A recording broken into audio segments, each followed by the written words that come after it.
Hi, everybody. Thank you so much for joining another episode of Distance Learning with Portland Cocktail Week. My name is Cory James. I'm the brand ambassador for Montelobos and Ancho Reyes. And as you know, over the past few months, Campari and Campari Academy have been fortunate to partner with Portland Cocktail Week on Tuesdays and Thursdays to deliver you some really cool content with some really amazingly talented individuals.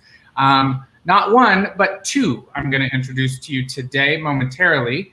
Some more information, previous classes that you guys can access will be on the Facebook page for Portland Cocktail Week.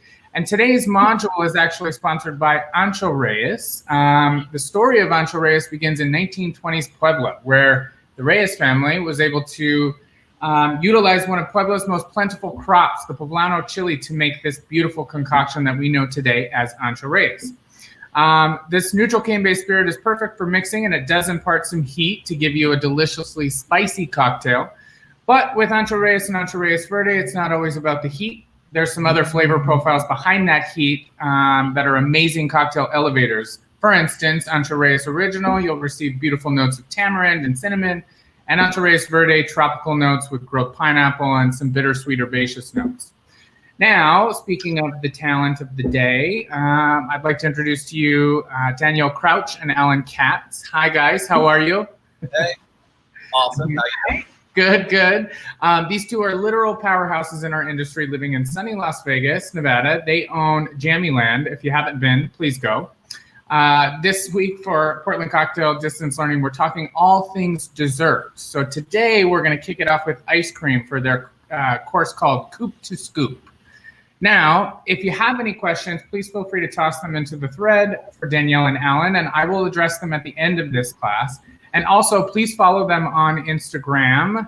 I have Allan is at Allan V. Katz. Sorry, this is small text here. And then Danielle is at Danny Rose, DANIROSE 9.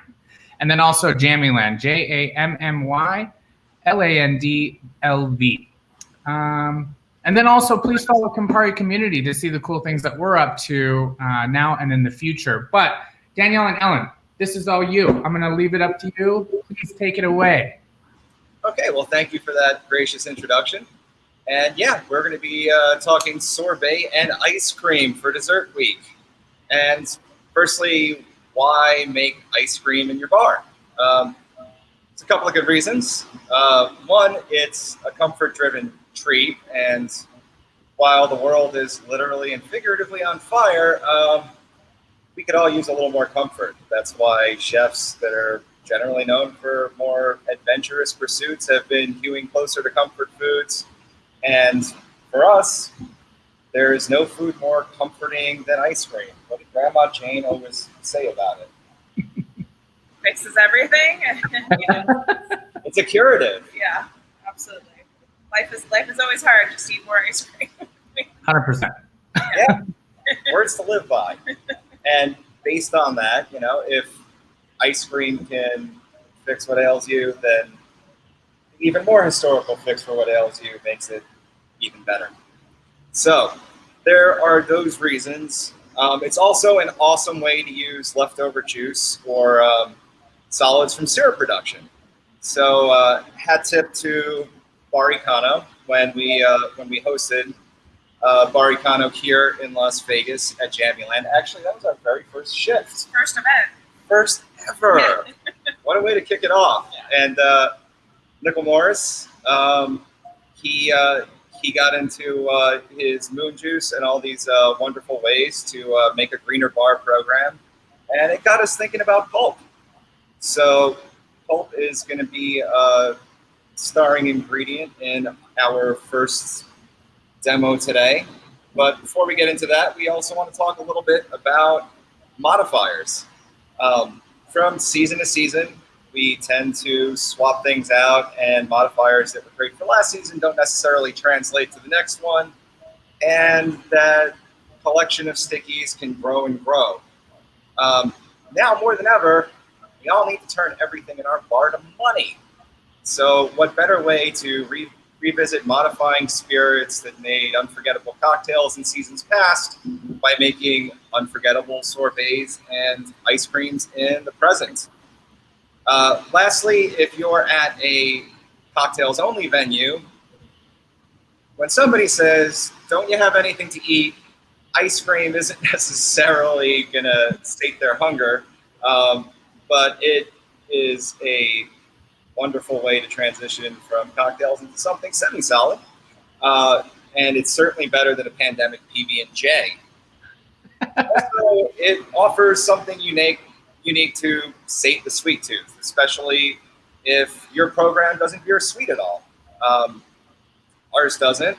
And when you look at the classics and the modern standards that are out there, there are precious few that deliver on the balance found throughout your standard repertoire while supplying the dessert vibes someone is seeking. And this is a really fun and not too challenging way to create your own answer to those guest needs.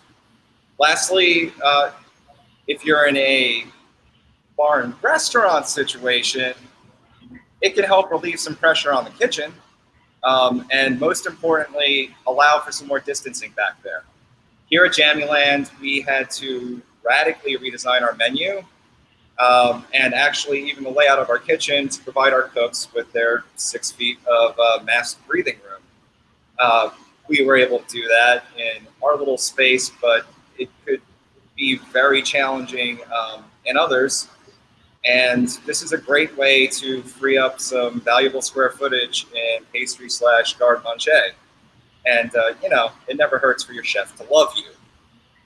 So, if you've been doing this for a minute and you're feeling the need to find new creative pursuits, this is a wonderful way to do it, because all of your skills that were called upon, and that means it's ready to go. It's a great way to take all the skills that you've accumulated as a bartender and just bring them into another medium. For us, it's really kept the thinking fresh. With all that said, how about sorbet? We're gonna get into a poblano margarita sorbet with ancho verde and espolón blanco. We're gonna move fairly quickly through this. The complete recipe with some resources will be up on our site later. Right now, let's introduce the ingredients. Sure. Okay. So I pre-measured everything. Yeah, we're going Food Network now.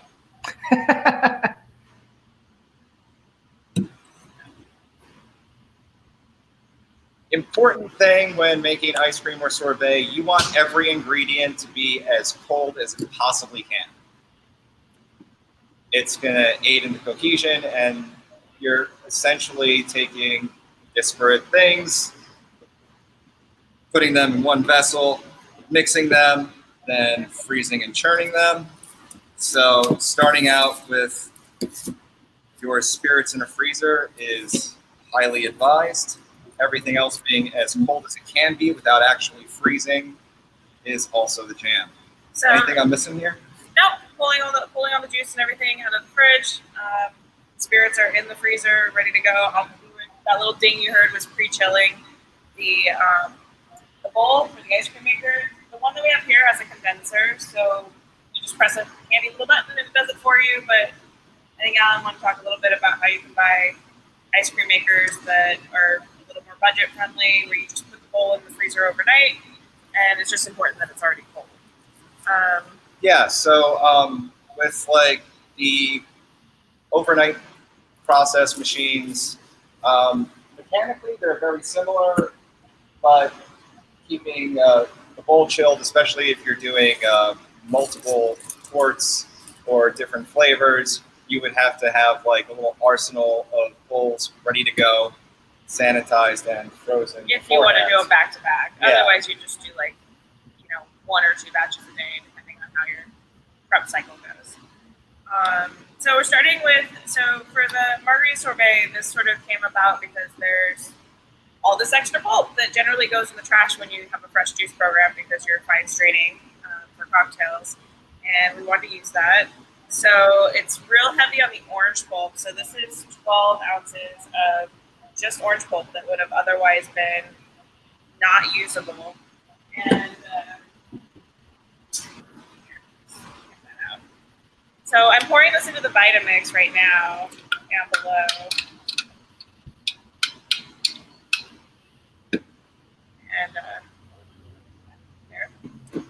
And then I've got 6 ounces, and like Allan said, these recipes we'll post them on our website. This is essentially double pulp lime juice. So it's the strained pulp from a previous, run of the lime through the juicer, and then topped up with unfiltered lime juice to 6 ounces. A little extra orange juice, 2 ounces. That's just what the recipe needed. 10 ounces of raw sugar simple syrup. So this is our standard simple that we use here. It was a trick we picked up from Dave Wondrich way back when. By Dave's account, I think he stumbled upon the raw sugar philosophy by trying to buy refined sugar in the Caribbean, and his hosts were like, "Why would you do that?" It generally makes everything a bit richer. It loves playing with spirits. Yes, it's 7.5 times more costly than refined sugar, but once you get used to the wide breadth of things that you can do with it and how it enhances what is already familiar, it's pretty easy to get addicted to that method. 100%. So I'm just going to blend this together real quick. Blender action happening over there. I appreciate that you guys are going to talk about approachable machines too, because that one behind you looks industrial and large, and maybe not like for a home kitchen, right? Or Actually. Oh, yeah, okay, great. So this treble here is very much like its 2 competitors. There's basically a top 3 of internal condenser machines for home use. We're going to have some super geeky resources on what makes this different from the Cuisinart ICE and the Winter ICM. And yeah, they were not very creative with those model names. Essentially, what we liked about this one was the rate of return, because for a lot of our recipes, it just fits with the density that we're seeking. Others might be better for gelato, others for an airier product. Like any set of bar tools or kitchen equipment, it really boils down to what works best for you. The 3 that I just mentioned are all around $325. Cuisinart makes good machines without internal compressors that essentially have the same machinations for the bowl and the blade, and those go for about $100. There are many other quality machines that come in around $70. And if you want to be anachronistic, if you're really old school and you've got a cash register instead of a POS, there are hand churning options that can cost you as little as $40. So there's very much the right tool for anybody. Oh, good to know.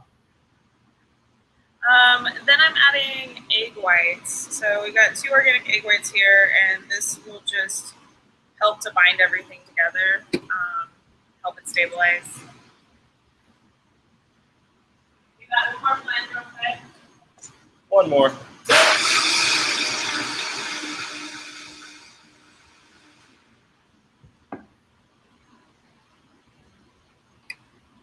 And then it's ready to go in here. It's really that easy.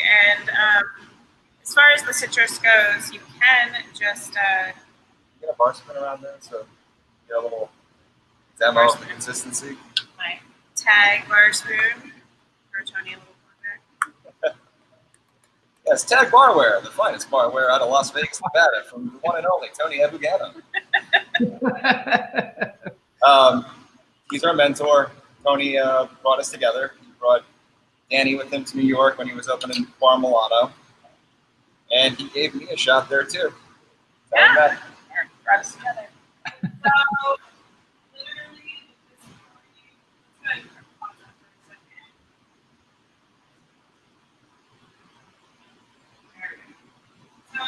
filtration panel is already in place, and then just gonna pour it around here.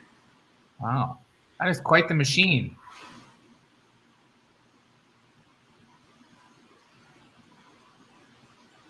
Certainly the apex of modern convenience to us. Yeah, exactly. Okay.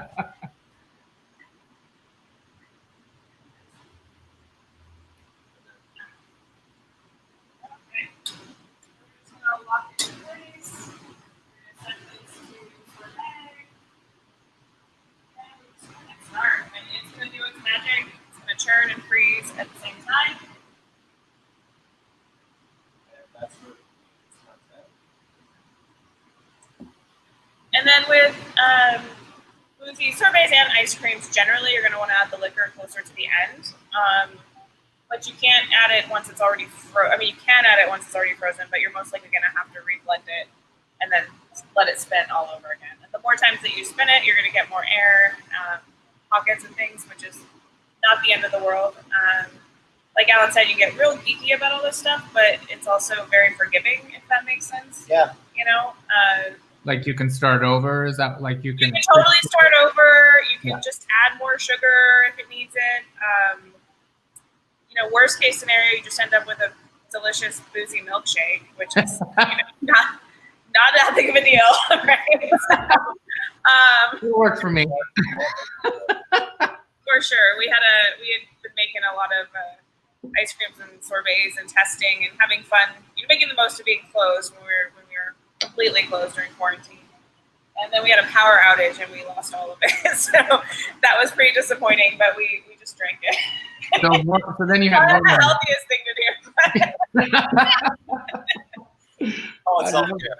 Yeah. So how long would the cycle typically run, Danny? So the sorbet takes longer than the ice cream. Obviously, you don't really have any fats in there.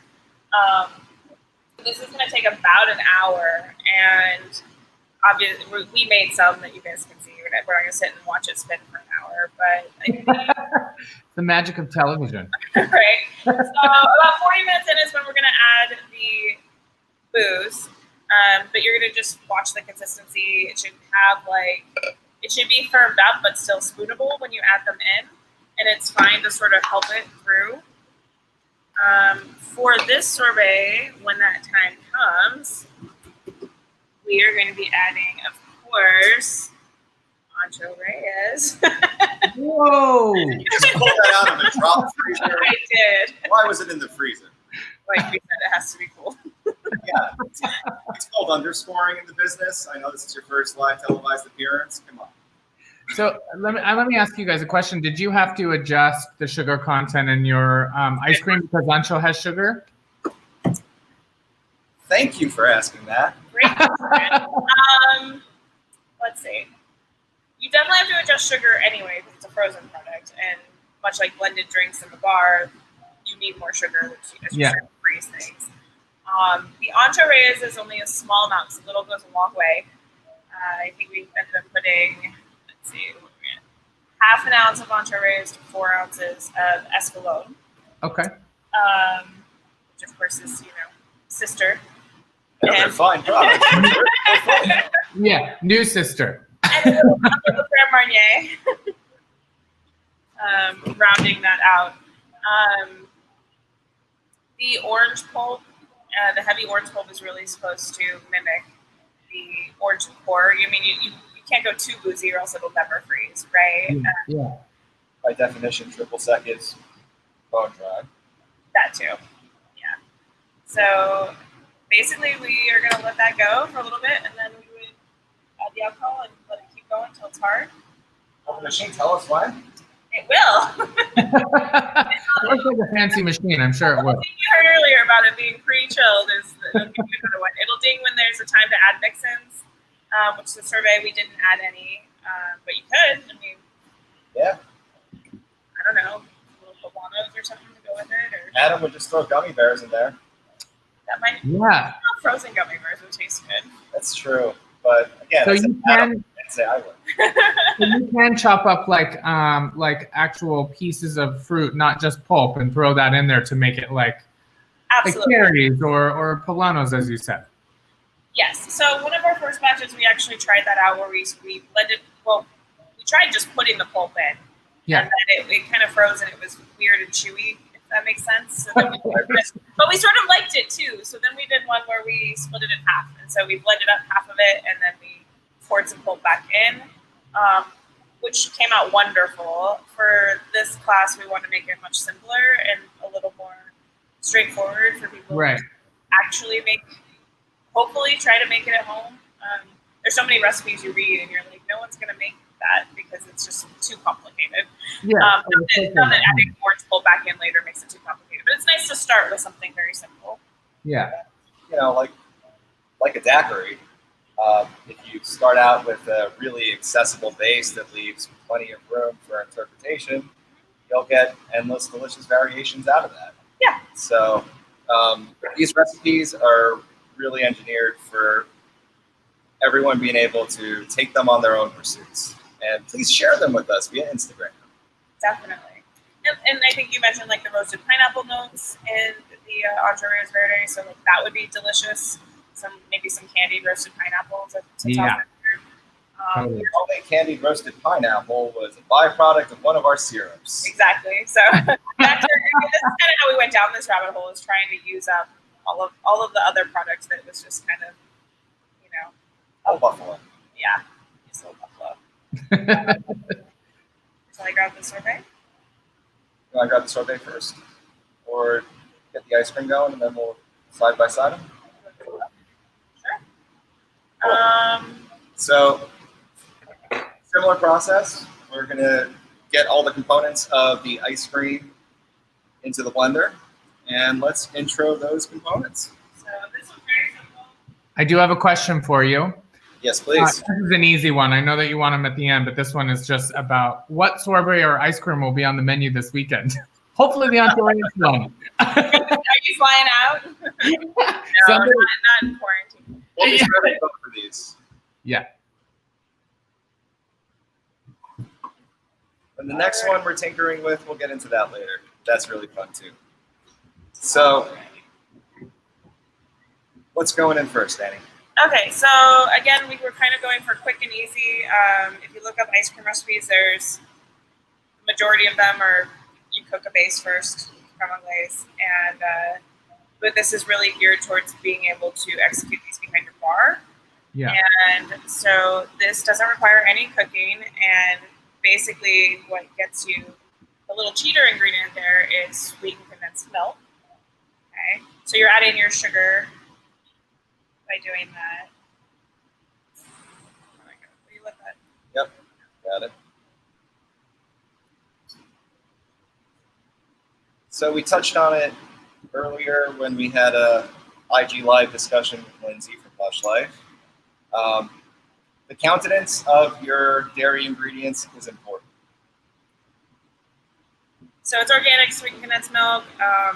We've just had far better luck when we can get our hands on organic ingredients, pretty much across the board. Just trial and error, and you know. So we're gonna put a bar spoon of vanilla extract in there. Again, you know, measuring in bartender measurements. So this is meant to be executed in your bar. It's the only language we know. Yeah. Then we're doing cups. So this is really easy because you've got a cup of the sweetened condensed milk and then a cup of heavy cream. This is Strauss here. And this is where Allan had mentioned something about ingredients. This is heavy whipping cream. Ideally, we would have been able to get our hands on heavy pouring cream. But that's much more difficult to find, especially right now with supply chain issues. But however, You guys have what are you guys doing on the close-up cam there? Any, just so that we can see what you guys are pouring and then. yeah, for sure, absolutely. Yeah. Let's bring it over here. So that's where we are right now. The mixture going in, and Perfect. This is a cup of organic whole milk. went grass-fed on it. We've tested these with every like permutation of available dairy goods. The grass-fed stuff really does contribute to better overall finish. And Why do you think that is? Do you have any thoughts on that? Like why that would be a better route to go? well, so we talked about the sugar thing. Mhm. Why do you need more sugar in frozen things? It's the way your taste buds receive the info. The Bar Lion guys definitely said it best and geekiest in a Punch article. So while acidity tends to remain constant in a frozen cocktail, bitterness and sweetness are both suppressed by temperature. Colder temp requires a higher positive charge of receptors in your palate, which the sweet-tasting molecules bind to in order to activate. So that in turn releases neurotransmitters signaling sweet. In short, cold drinks need more sweetness to achieve the correct balance. Same goes here, and for that matter, when we're talking about the finish, like we use terms like finish all the time describing spirits. It's what is left on your palate. So imagine these very cold things warming up, getting all those receptors going. I imagine it's a matter of it being a flavor that is most distinct after you've already enjoyed a spoonful. Good answer. Yeah. Yeah, that'll work. So fat content is also something to always look for. For example, the fat content of this heavy whipping cream is 10 grams of fat. When luxury ice cream was pretty much commercially spearheaded by Haagen-Dazs, the card up their sleeve was way more fat than anybody sold in the grocer's case. Like your average serving of Haagen-Dazs is tipping the scales around 20 grams of fat. Your average Tillamook ice cream is around 12. Wow. Those numbers actually drop when you get into lesser ice creams because, of course, fattier cream is going to cost more. There's less things that aren't cream going into it. And you always want to be aware of the fat content because you could pick up a carton of organic heavy pouring cream, but it's based on the individual dairy. So always check the label. Okay, cool. Because they'll veer from 6 grams up to 10 and hopefully 12. With all of that said, remember that this is also very forgiving. So, Yeah, right. Don't go crazy. Like, get what you can. Have fun with it. Like, this is not supposed to be difficult. You just, Thanks for putting me in check. through a lot of trial and error, Cream we found that, these are the things that work for us. And, Yeah. We're not scientists. I look forward to digging more into the science of it. And if you're interested in that, definitely check out the Ice Cream Science blog. Those guys. Oh, it's great. It's really cool. So basically that was it. So that's the base, right? For the ice cream. And it's just 1, 1, 1, 1. So cup of each sweet condensed milk, the whole milk, sweet condensed milk, the whole milk, and the heavy cream with a bar spoon of vanilla extract. Blend it in the Vitamix. We're going to spin it in the ice cream maker. Obviously, we're not going to do that right now because we've got our sorbet going. And this will come up a lot faster. What's that? Sorbet can. A sorbet cam. The ice cream will be faster. About 20 minutes in, it should be kind of like soft serve, which is when you'll add the spirits. For this, we did an ounce of Montelobos Mezcal with 3 ounces of Violette. And let that spin until the mix-in phase. This ice cream's really good.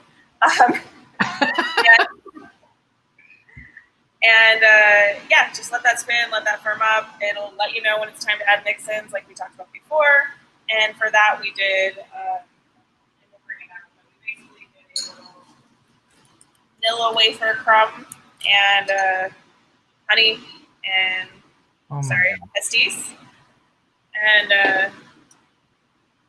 tried to make that more of a ribbon by doing it as an add-in, as opposed to if you blend it all together in the beginning, then it's gonna be incorporated. Just be different.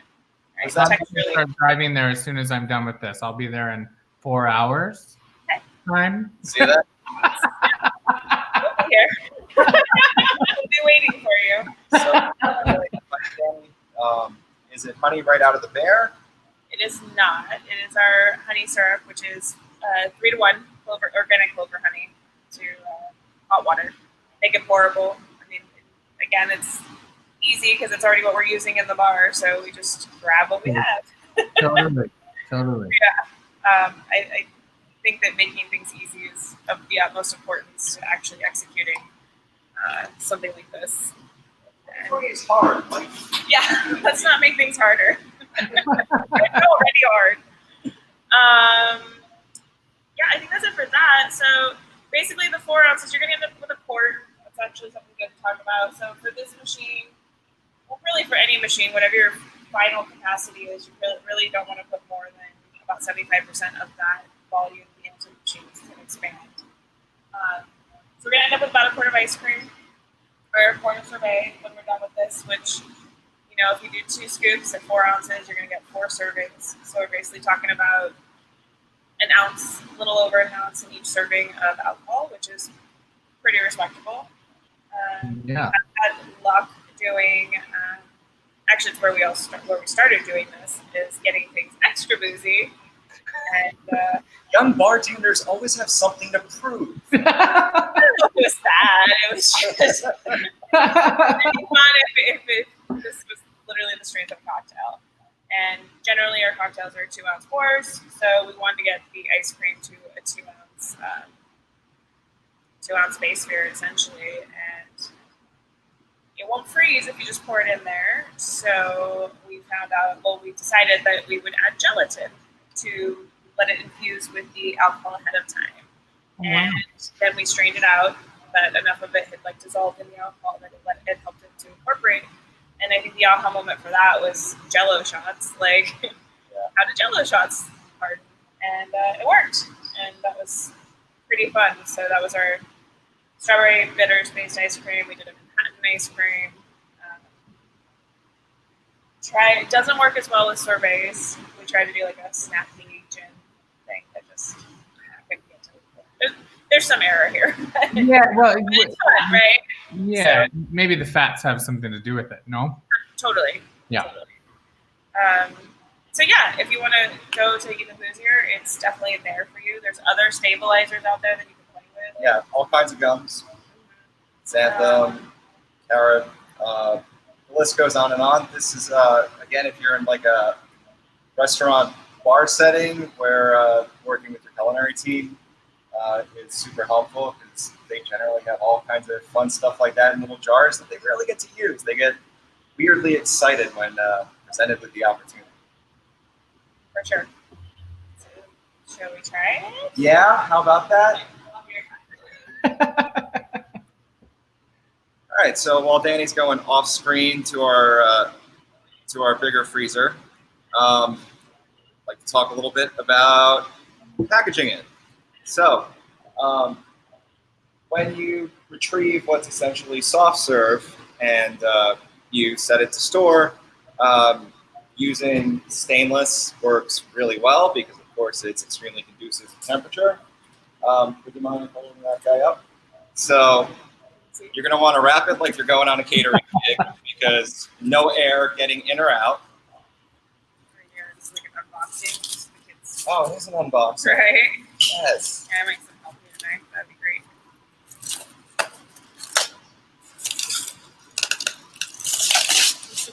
Takes a minute, I can see. Oh wow, look at that. So there's a layer of wax paper here, obviously, because you don't want the air to get to the actual product. So it's super important to keep it airtight and then cover it with wax paper so that no air can kind of incorporate into the. Yeah, you're just gonna get more iron. I mean, this is awkward angle. Sorry about that. Feel free to use your secondary cam too. Sure can. Yeah. Scoop in here. Scoop here is great.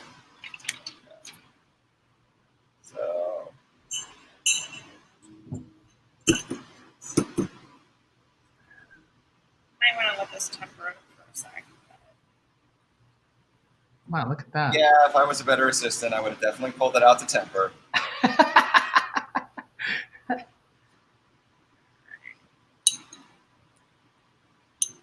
That's a beautiful color too.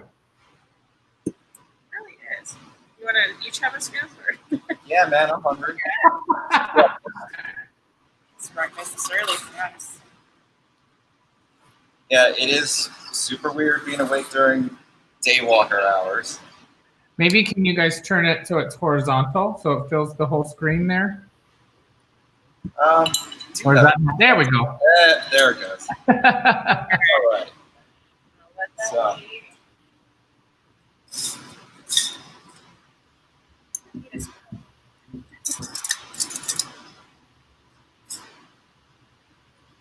And back to this is a bar thing, so we like to serve in a punch cup. Cute. Punch cups. Cheers. Cheers. And so in that scoop, in those scoops of ice cream there, like in one of those punch cups, how much alcohol is in just that? 2 ounces? No, just this is probably just shy of an ounce. Yeah. Okay. Yeah, so the sorbets, I mean, especially one like this where we're not throwing all kinds of gums and stabilizers at it, this is what it will hold. You definitely, wonderfully, the flavor, first batch you make, you're going to be surprised at how the flavor of the spirit actually comes through. A little goes a long way. Yeah. For sure. It's something else. So, like we said earlier, when we brought things up to like 22 proof, it required a lot of stabilization, which is totally cool. It's not getting into like weird, like sci-fi things. They're all like naturally occurring elements, the various gums and stabilizers and pills and algae that are available. And so what is the best percentage that you've found so far that you don't have to add a bunch of stabilizers? Like 15%? Alcohol-wise, I mean? About 12. 13. Yeah. 13. That's Before kind of you have to sweet start adding stabilizers. Okay. That said, Let's try it. You guys are making me jealous. 4 hours away. You're eating it right in front of me. now, another fun avenue these things open up, especially with so many bars and restaurants being on takeaway, it gives you a lot of opportunity to put the original branding of your venue into the mix. There's a ton of resources available on a lot of your go-tos like Amazon, but I would recommend getting your packing ingredients, your half pints from like your dry goods supplier, because most of the things you can order online would run you about 50 cents a half pint, whereas your standard commercial order, where you don't even have to spend a lot and get a lot of volume, brings the cost of the packaging down to 14 cents per container. And I see questions coming through, but I just wanted to remind everybody that we are going to address those questions, but at the end of the course. I don't want you to think that I'm ignoring you. All right. Right.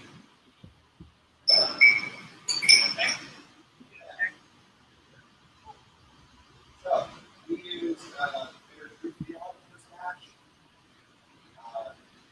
Basically, what we do, we just love this wonderful, like not quite white, not quite gray, slightly blue color that we got out of it. Want to get into scoop? Sure. Yeah, go for it. It's almost like we're behind the bar.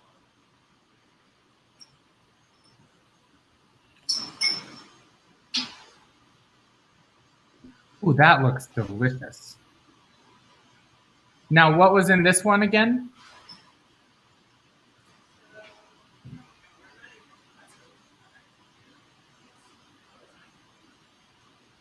So, the base on this guy is Montelobos, which really worked out because it's got its rusticity, but it's not a smoke bomb. It's not refined to the point where you're like defanging the mezcal. Did we just lose signal? I don't know. Hey, we're still There we there. go. So in case anyone missed it, the mezcal is perfect. New family member for Campari. Cheers to that. The family members. Here, so would you mind just saying again what was inside that ice cream there? Sure. So it's the Montelobos mezcal, Truth Violet, that ice cream base that we walked through with the milk and all that. And then we did a pastis honey vanilla wafer ribbon that we added to the end. Yeah, in this case, like the crumbs do a really nice job of holding things together. Tease. I wish I wasn't so pleased with this, but Yeah. really it turned out really well. Yeah. And like you said, you taste all of those little nuances of the mezcal. Yeah, it's not one note. It's very layered. It's very cocktail-like. Yeah, you know, with Ancho Reyes, I was having a conversation with the other day about utilizing a cooked down version of Ancho Reyes to go over fried ice cream. And I was like, oh yeah, that I should definitely do that. You know, we used to go to the movie theater and get the caramel corn and always bring a little flask of mezcal with us because mezcal and caramel are so good together. Yeah, exactly. Fall flavor? Yeah. Fall flavor. Yeah. So Yeah. fried ice cream. I want some of that. For sure. Yeah, right. I mean, I got to figure out how I can get 4 hours that. away, we'll drive. Yeah. See in 3.5 hours. Yeah. All right. Q&A? Yeah, I can start the questions here. So, first question, have you tried any spirits that you thought would work great in a dessert and then found out that they don't work? So, any do's and don'ts in general, like maybe specific, like gin, or maybe a specific liqueur that didn't work or something like that? I would say no, but remember that the same way that when you address cocktails, remember what you're playing with, right? So like a little scotch or a little mezcal is going to go a lot further than, you know, something that's like a sweet rum or something, right? Yeah, like, or a new American gin isn't going to react the way an old school London dry will. There's going to be either more available on the palate or less. Yeah.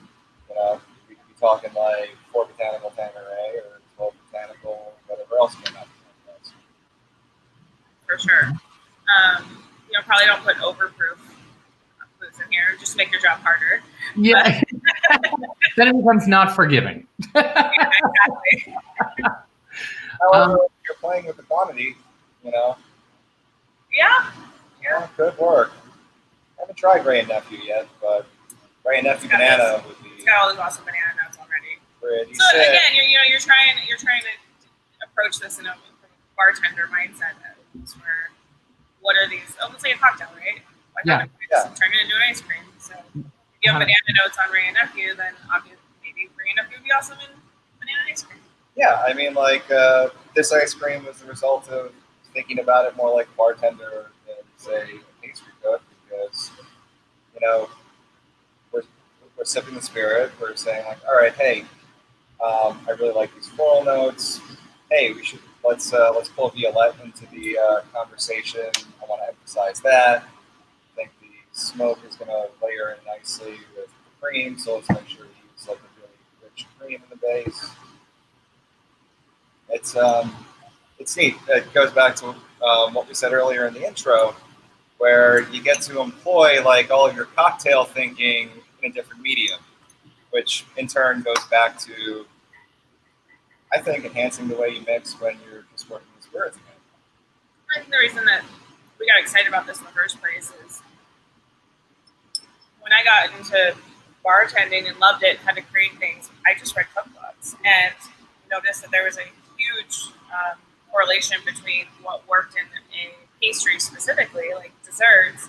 And I think that was the start of like some inspiration on how to put flavors together. So it's just kind of fun to flip that back to sort of where we started, or at least where I started. I know you read a lot of cookbooks and stuff as well when it came to creation, but I remember having like a chocolate rye cake at like a restaurant in LA, and I was like, oh, rye and chocolate, that sounds awesome, make a cocktail out of this. Or you read a salad in Martha Stewart magazine and it's got whatever strawberries and pistachios in it. Okay, maybe that will be good together. Just taking inspiration from the kitchen, I think, is where a lot of us started. So it's just kind of fun to then take it the other way and say all these cocktails would be really good.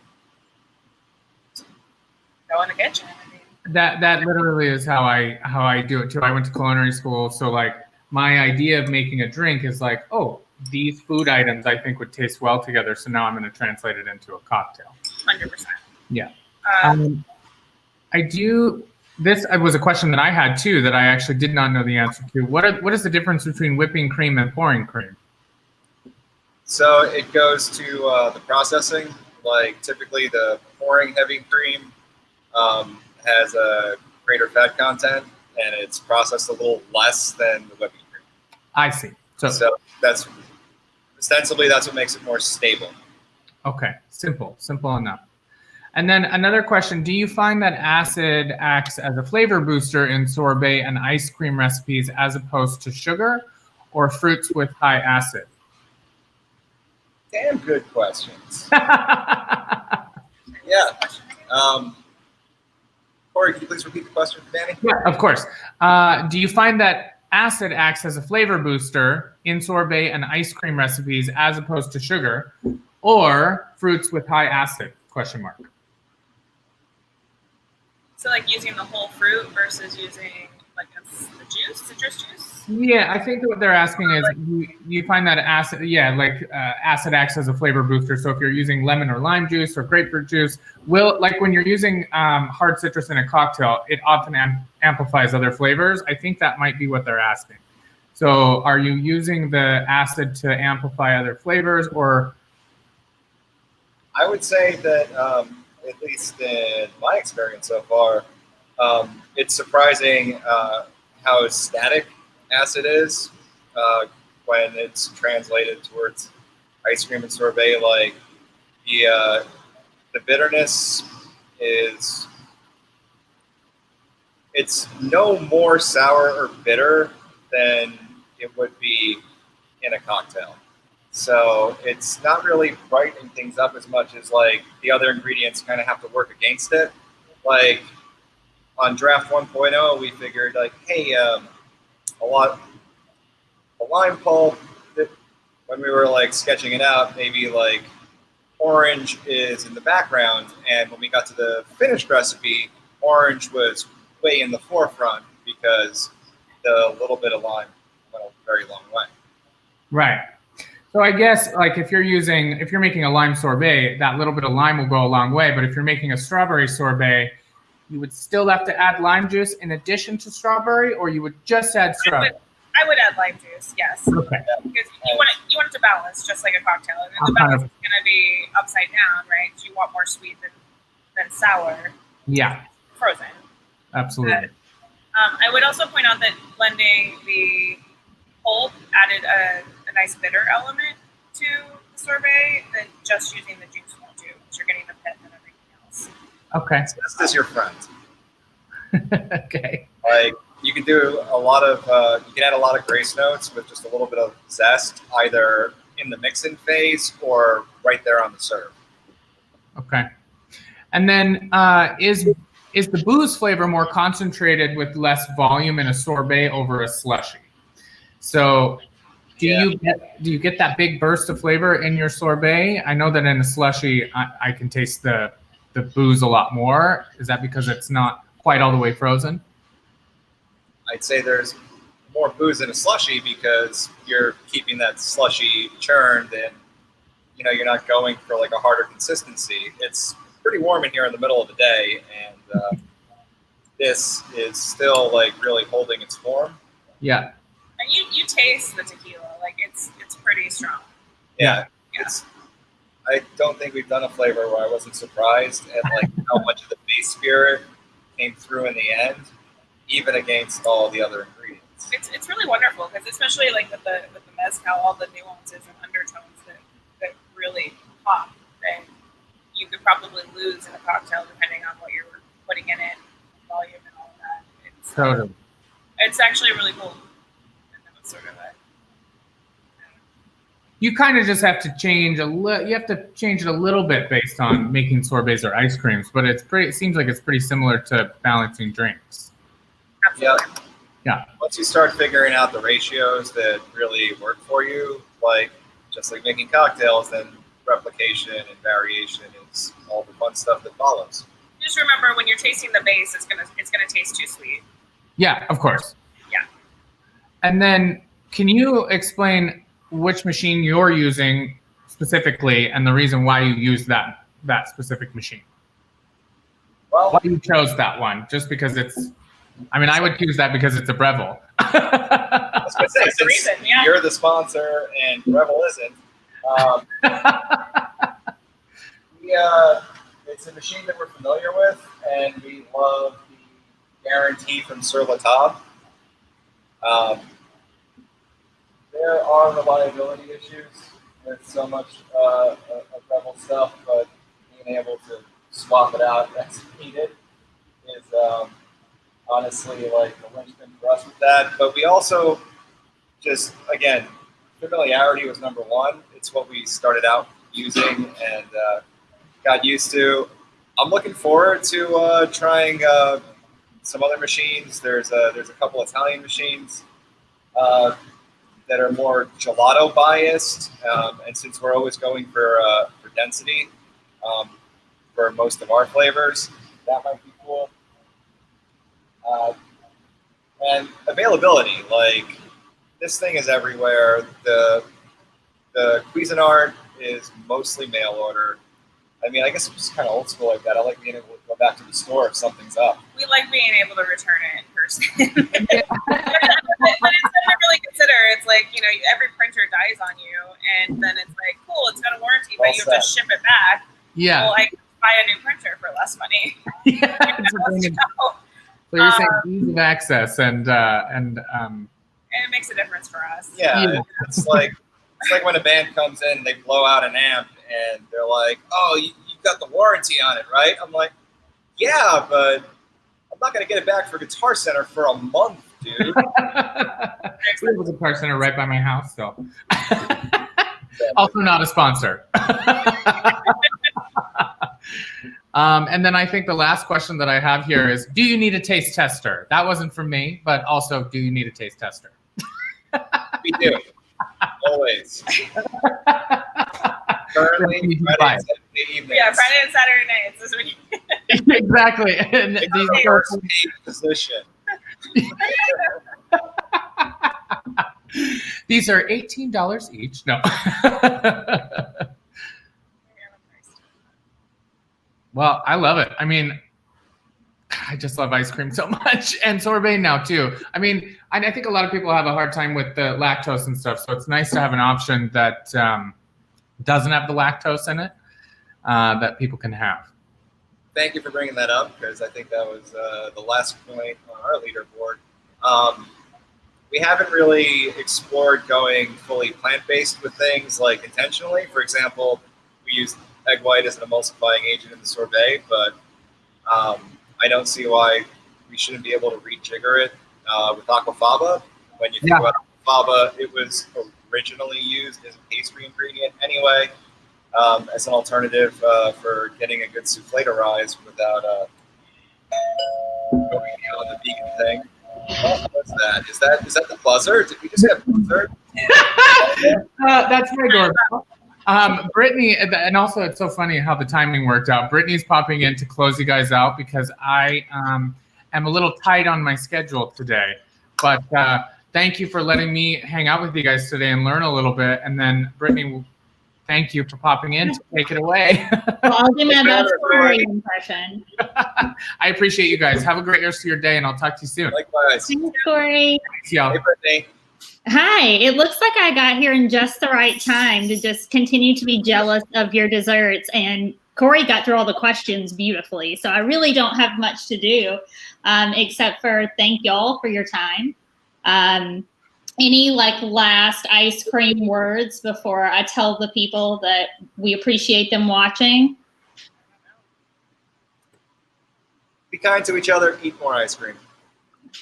That is solid advice, my friends. Well, thank you so much for sharing your time with us today. I'm super excited to visit the website and check out these recipes. We're all at home now, so I've got time to play around and see if I can replicate these.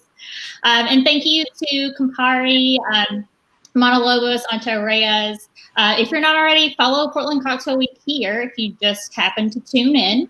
And follow Campari Community to keep up on all of the fun things Campari is doing on our channels and on their channels and on other folks' channels. And we will see you Thursday for part 2 of Dessert Week, Spirited Desserts and Coffee Cocktails. So we'll see you then. Awesome. Yeah. Bye. Thank you all.